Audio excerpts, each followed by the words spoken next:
That's how the Phillies' new manager Gabe Kapler described his personality at his introductory press conference with the media at Citizens Bank Park on Thursday afternoon. Phillies general manager Matt Klentak, who sat with Kapler and formally presented Philadelphia's new skipper, weaved similar descriptions of his newest hire throughout his comments. Klentak ticked off a list of reasons the Phillies decided on Kapler, including that he was incredibly prepared, has a unique ability to connect with people, is a progressive thinker, and has a breadth of experience on his resume. That experience ranges from his playing days to managing one season in the minors to his time as a member of the media to his most current role as the Los Angeles Dodgers Director of Player Development. It is his leadership, however, that will be most important in his new role. Klentak specifically mentioned Kapler's ability to command a room, which was on full display as the 42-year-old with no major league managing experience donned a Phillies jersey and cap for the first time. Kapler didn't hide his intensity in his opening statements. "We're going to make razor-sharp turns around the bases," Kapler said after invoking Chase Utley's name and style of play. "When the ball enters the hitting zone, we're going to be in powerful and athletic positions.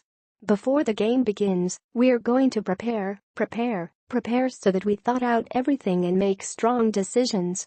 We're going to hunt for value at the margins.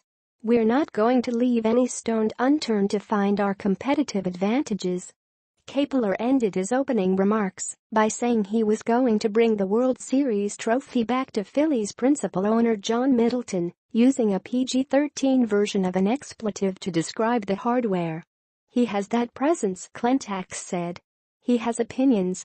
He speaks articulately and with passion, and I think a lot of that is a sign of his leadership style." Following the press conference, Middleton relayed a story about how former Phillies manager and current Cleveland Indians skipper Terry Francona depended on Kapler during their overlapping time with the Red Sox. Even though Kapler wasn't a starter, Francona counted on him to help police the clubhouse, a job usually reserved for stars. "That says enormous amounts, all positive, about his leadership skills," Middleton said. In order to get his players to buy into his different progressive way of thinking, Kapler wants to come on their turf. He wants to connect with them by using their communication and language. Using Twitter, sending texts and having one-on-one conversations were all examples Kapler presented.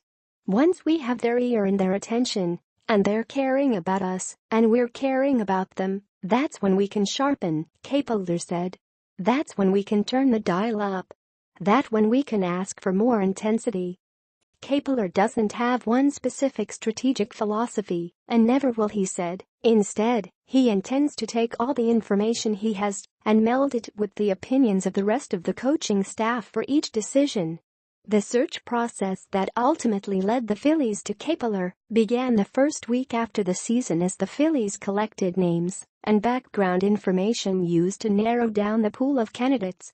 From there, Klentak said interviews began the second week with a number of internal candidates, as well as phone interviews with external candidates that extended into week 3. Week 4 began with meetings with ownership and full-day interviews for the final 3 candidates that involved 30 different Phillies staff members. While the Phillies had nothing but positive things to say about Kapler, it didn't take long until the new manager was pressed about the 2 elephants in the room. The first was inquiries regarding questionable content on a blog Kapler wrote from 2013 through this past February.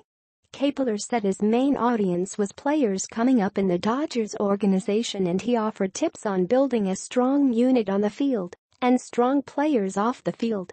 Among some of the odd topics were the use of coconut oil, men tanning private areas for a testosterone boost, and eating chicken bones. Kapler acknowledged those posts were written while he was in a different position, but still stands by and is proud of much of what he wrote.